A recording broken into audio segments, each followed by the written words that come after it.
Dobrý den. Dobrý den, já bych si dal bramboru se vším, co máte v nabídce, prosím. Se vším? Jo? Takže se sírem, se slaninou, máslem a Ano. beans. Dobře, tak jenom počkejte, já vám to tady rozmašíru. Jak se to dělá? Co natáčíte? A co Jo. děláte za práci? No, teďka jsem bezďák, víš co? Takže proto jsem došel sem, mám chuť na bramboru. Jo, tak to chápu. To jsem bejvával taky, ale Jsou těžké časy, no. dobré.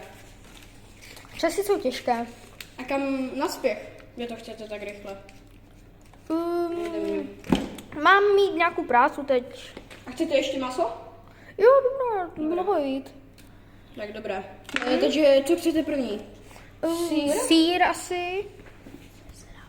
Sýr. Sýr na do ruky vezme to klidně. Jo, dobře, děkuju.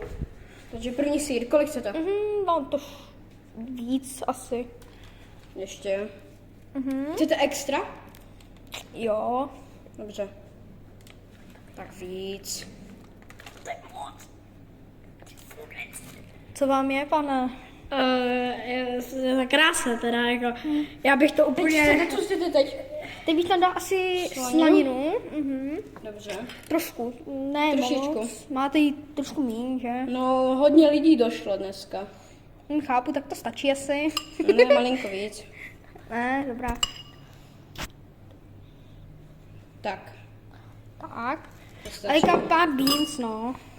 Takže kolik asi tak? Asi jako, nevím, tak třeba takovou hromádku by třeba třeba. Jo, vyzkoušám nějak to dělat. A co děláte za práci? Zatím žádnou, jste se mě ptal. A jo, já jsem zapomněl. Já mám krátkou paměť, takže pardon, omlouvám se. vidět? Vy děláte tady, že asi? Pane, co jsi řekl? Že máte krátkou paměť. Tak, to bude hotovo? A tady máte. Děkuju. Naschledanou.